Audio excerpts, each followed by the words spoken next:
ಹಸೀನರಾಗಿರ್ತಕ್ಕಂಥ ಎಲ್ಲ ಅಧಿಕಾರಿ ವರ್ಗದ ಹಿರಿಯರೇ ಹಾಗೂ ಹೋರಾಟಗಾರರೇ ಹಾಗೂ ಮುಂದೆ ನಡೆದಿರ್ತಕ್ಕಂಥ ಎಲ್ಲ ಪ್ರಗತಿಪರ ಸಂಘಟನೆಗಳು, ಕನ್ನಡ ಪರ ಸಂಘಟನೆಗಳು, ಎಲ್ಲ ಮಿತ್ರರೇ, ಮಾಧ್ಯಮ ಮಿತ್ರರೇ, ಏನು ನಾವು DVG ಸರ್ ಅವರ ಒಂದು ಇತಿಹಾಸವನ್ನು ನಾವು ತಿಳಿಯೋದರಲ್ಲಿ ನಮ್ಮ ತಾಲೂಕೇ ಹಿಂದುಳಿದಿದೆ ಅಂತ ನಾನು ಈ ಸಂದರ್ಭದಲ್ಲಿಕ್ಕೆ ಹೇಳಲಿಕ್ಕೆ ಇಷ್ಟಪಡ್ತೀನಿ.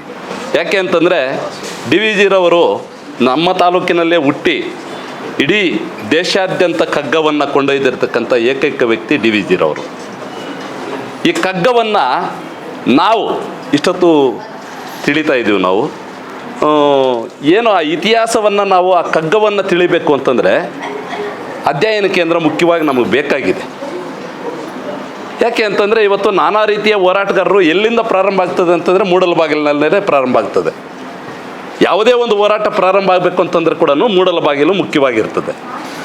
ಹಂಗಾಗಿ ಈ ಮೂಡಲಬಾಗಿಲಿಂದ ಇವತ್ತು DVG ರವರು ಹೋಗಿದ್ದಾರೆ ಅಂತಂದರೆ ಅಂಥ ಇತಿಹಾಸವನ್ನು ನಾವು ಮರುಕಳಿಸ್ತಕ್ಕಂಥ ಕಾರ್ಯಕ್ರಮಗಳನ್ನು ಮಾಡಬೇಕು ಅಂತಂದರೆ ನಾವು ಹೋರಾಟಗಾರರಾಗಿ ನಾವು ಮೊದಲಿಂದ ಪ್ರಾರಂಭ ಮಾಡಬೇಕಾಗಿರೋದೇನಂತಂದರೆ DVG ರವರ ಉತ್ಸವ ಅನ್ನೋ ಒಂದು ಕಾರ್ಯಕ್ರಮವನ್ನು ನಾವು ಈ ಒಂದು ಮೂಡಲಬಾಗಿಲಲ್ಲಿ ಪ್ರತಿ ವರ್ಷ ಈ ಉತ್ಸವ ಕಾರ್ಯಕ್ರಮ ಪ್ರಾರಂಭ ಆಗಬೇಕಾಗಿದೆ.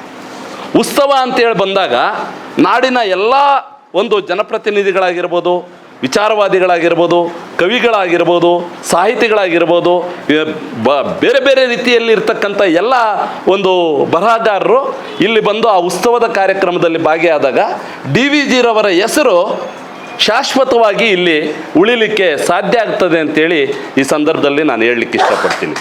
ಅಂಥ ಒಂದು ಇತಿಹಾಸವನ್ನು ನಾವು ಮರುಕಳಿಸುವಂಥ ಕಾರ್ಯಕ್ರಮಗಳನ್ನು ಇಲ್ಲಿನಿಂದ ನಮ್ಮ ಕನ್ನಡ ಸಂಸ್ಕೃತಿ ಇಲಾಖೆ ಮೇಡಮ್ ಅವರು ದಯವಿಟ್ಟು ಇದನ್ನು ರಾಜ್ಯ ಮಟ್ಟಕ್ಕೆ ಕೊಂಡೊಯ್ಯಬೇಕು. ಇದು ಬರ್ತಕ್ಕಂಥ ದಿನಗಳಲ್ಲಿ DVG ರವರ ಉತ್ಸವ ಕಾರ್ಯಕ್ರಮ ಅನ್ನೋ ಒಂದು ಹೆಸರನ್ನು ಇಲ್ಲಿ ತಗೊಂಬರಬೇಕು.